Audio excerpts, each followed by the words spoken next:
Maintenant qu'on a vu une série de principes, on va voir comment ils s'appliquent par une série de chapitres non seulement dans le système nerveux, mais aussi ailleurs dans les cellules excitables. Alors, comme autres cellules excitables que les cellules du système nerveux, on a déjà vu les cellules du muscle cardiaque.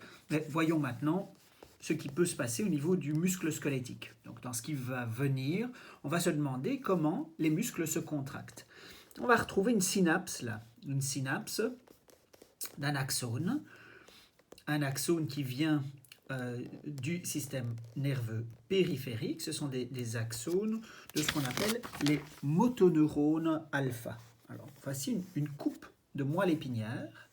Donc, la moelle épinière elle-même, elle fait partie du système nerveux central, mais dans cette partie de substance grise de la moelle, dans ce qu'on appelle la corne antérieure, on trouve le soma de neurones du système nerveux périphérique dont la fonction est de donner la commande de la contraction musculaire. Donc voici le motoneurone alpha, voici son soma là en vert, et vous voyez son axone qui sort de la moelle dans une racine, et puis tous ces axones cheminent ensemble dans un nerf, et ce nerf va jusqu'au muscle, et voici un de ces axones qui va innerver une fibre musculaire. Alors une fibre musculaire, c'est une cellule musculaire.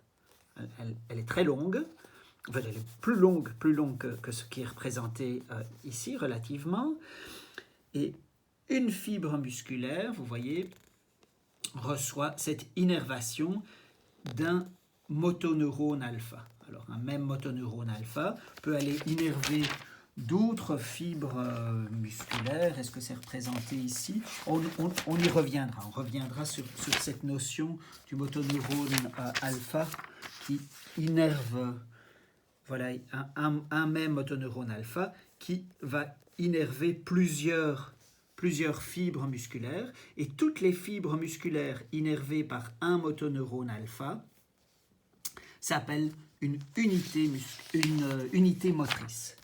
On va revenir sur cette notion d'unité motrice. Maintenant, je veux juste vous introduire petit à petit à cette synapse,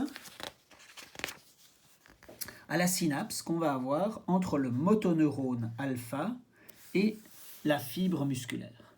Donc, voici une autre illustration. Cette synapse s'appelle la jonction neuromusculaire. Ça, c'est le nom de cette synapse, c'est la jonction neuromusculaire.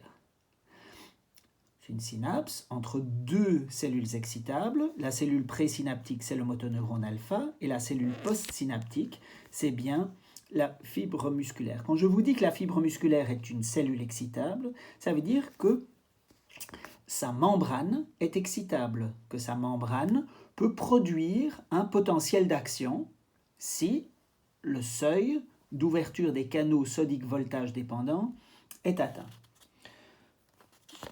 Alors, voilà, écoutez, je pense qu'on peut s'arrêter là. Nous allons voir une série de mécanismes. Je pense que vous avez vu le mécanisme de la contraction musculaire dans d'autres cours, mais nous allons le revoir ici avec notre vocabulaire, avec nos outils, celui des neurotransmetteurs, de la liaison à un récepteur, de la production d'un PPSE, la production d'un potentiel d'action, et puis nous allons voir les conséquences de ce potentiel d'action. Nous allons retrouver du calcium qui a un rôle vraiment très important dans la contraction musculaire.